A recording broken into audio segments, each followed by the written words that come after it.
When the American Civil War broke out in 1861, the Union was pitted against the Confederate States.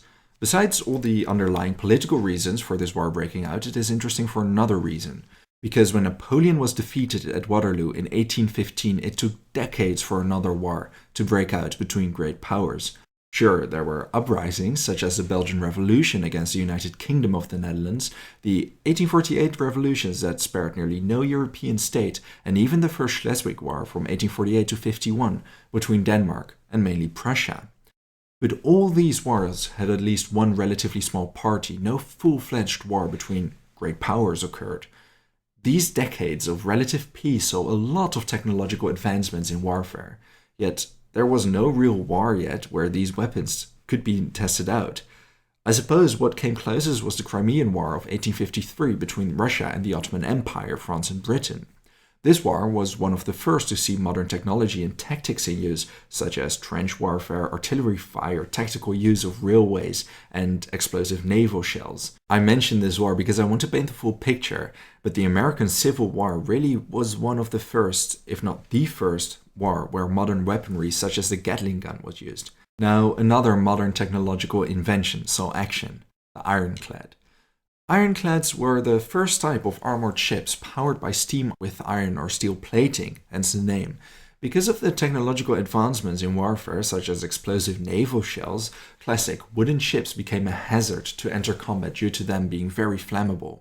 There wasn't enough technical knowledge yet to build fully armored ships. Instead, ironclads were wooden ships that were covered with iron and steel plating to mitigate the impact of explosive shells. Ironclads weren't exactly first used during the American Civil War, though. During the Crimean War at the Battle of Kinburn, 3 French ironclad batteries, so a primitive version of the eventual warship, besieged Russian fortresses on the Kinburn Peninsula. These batteries were covered with iron plating, but by no means had the qualities of a mobile ironclad warship. Although the batteries were hit several times, they weren't destroyed, nor did the crew suffer many casualties. Drawing on this success, other states started to develop and improve armored batteries, leading to the eventual ironclad warship design. The first ocean-going ironclad was the French warship Gloire, launched in 1859. With its steam engine and sails, it could reach a speed up to 13 knots, about 24 kilometers per hour. 1 year later, the British launched their own ironclad warship, the HMS Warrior. Due to the heavy metal plating, the ships lay rather deep in the water. This too was the case for the Union's ironclad river gunboat, the USS Indianola. The ship was commissioned after the American Civil War had already broken out, and it was launched soon after and belonged to a new, faster type of ironclads. It had a 3-inch iron plate in the bow and stern and was equipped with 2 11-inch Dahlgren cannons and 2 9-inch guns on its rear. It was a relatively mobile vessel too, thanks to independently powered paddle wheels. Its commander was George Brown, a capable lieutenant. In late January 1863, the Indianola joined the Union Rear Admiral David Dixon's Porter, Mississippi squadron, consisting of steamboat rams, mortars, schooners, and ironclads. They were positioned north of the city of Vicksburg, which was a Confederate stronghold fiercely defended by its strategically located batteries. Gideon Welles, nicknamed Father Neptune, was the Secretary of the Navy. He described Rear Admiral Porter as having stirring and positive qualities. He's fertile in resources, has great energy, and is brave and daring. As the Confederacy would soon find out, Porter indeed was fertile in resources. By this point of the war, the Confederacy still controlled nearly 400 kilometers of the Mississippi River, among which the Red River of the South. This tributary was essential to the Confederacy for its supply lines. Capturing Vicksburg was vital to the Union to disrupt the Confederacy. But after bombarding Vicksburg for months, Rear Admiral Porter could only admit that this tactic was far from effective. Porter switched up his tactics. He sent the 19-year-old colonel, one of the youngest of the Union, Charles Rivers Ellet, on a mission with the ramship USS Queen of the West. Ellet initially had some successes capturing a Confederate steamboat, the Arrow No. 5, and burning plantations of Union sympathizers, but on February 14, 1863, Ellet made the fatal mistake. Neither he nor his crew knew the Red River's layout as they approached Fort Taylor. Ellet decided to wait until nightfall to attack. When that night they sailed within range of the fortress's cannons, the helmsman ran the Queen of the West into a mudbank.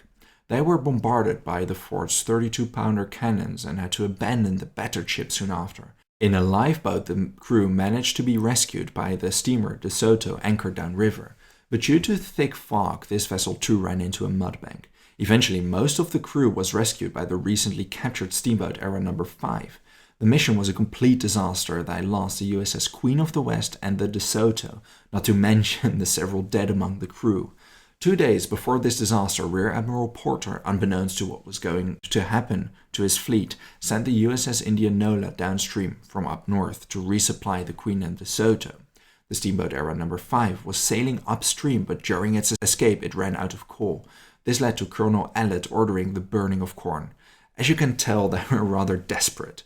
So when the USS Indianola came in sight, they could not be happier, mainly because this ironclad brought fresh coal supplies with it. A contemporary reporter from New York Tribune wrote, "It was a miraculous escape, for from the depths of despair they were raised to the height of exaltation." The Indianola stayed behind to guard the Red River while the Era No. 5 sailed back 2 bays up north. But Porter's trouble wasn't over yet. After all, the captured Queen of the West would certainly be salvaged and reused on patrol as a Confederate ram. And he was right, it happened near immediately. Major General Richard Taylor, the Confederate commander, ordered it to be repaired and simply changed the prefix from USS to CSS. Long story short, the Queen of the West ended up together with the William H. Webb and the steamers Grand Era and Dr. Beatty to pursue the Indianola, which was slowly heading back north against the current. Although it had a lead, it was much slower than the small Confederate flotilla. On the evening of February 24, the Queen of the West caught up with its former ally, and a bit north of Palmyra Island, the Indianola came under attack by the Confederate ships. Heavily outnumbered and outgunned, it didn't take long for the commander, Brown, to surrender, offering his sword to the commander of one of the steamers. The entire crew of the Indianola was put in jail at Vicksburg, only to be sent off to a POW camp in Texas. The Confederate forces ordered nearby laborers, including slaves, to repair the Indianola so they could redeploy her, just like they did with the Queen of the West. Over in the north, Rear Admiral Porter had other plans, however. He was incredibly frustrated he had lost the Indianola, and understandably so. In his eyes, it was of vital importance to recapture the ironclad, not just because of its military value, but also because without it, the South would gain an advantage by continuing to use the Red River as a supply line. Porter was painfully aware he didn't have enough naval and manpower to recapture the ironclad. In Dutch we have a saying, wie niet sterk is moet slim zijn. It translates to as much as those that aren't strong must be clever. And that is what Porter must have thought when he created a ruse to prevent the Confederacy from salvaging the Indianola. In order to do so, Porter used a flat-bottomed boat akin to a barge used to transport coal. He then ordered his men to build it up, use canvas and wooden planks to create the outer shape of an ironclad, a hull. They tried to construct a proper dummy ironclad with a wheelhouse and casemate and a fortified gun sight on deck. Porter's men crafted 2 fake lifeboats for the non-existent crew. Besides the wheelhouse, barrels were placed that resembled chimneys. They contained pots with tar that, when set alight, produced actual smoke like ironclads produced. To appear more threatening, the dummy ironclad was painted black, and to top it all off, tree trunks painted black as well were positioned on the ironclad as cannons. Sources state the entire hoax cost Rear Admiral Porter half a day of construction work and $8.63. The ship was fittingly named the Black Terror. The night after the Indianola was captured by the Confederacy, somewhere near midnight, the Black Terror was sent on its way.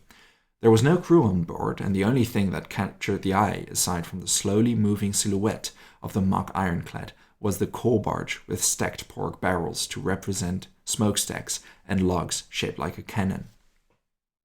Because there was no crew on board to steer the vessel, although admittedly it couldn't be steered even if there was a crew, the Black Terror ran into a riverbank once. The Union soldiers had to manually push the dummy ironclad back onto the river, where it slowly drifted downstream to the Confederate camp.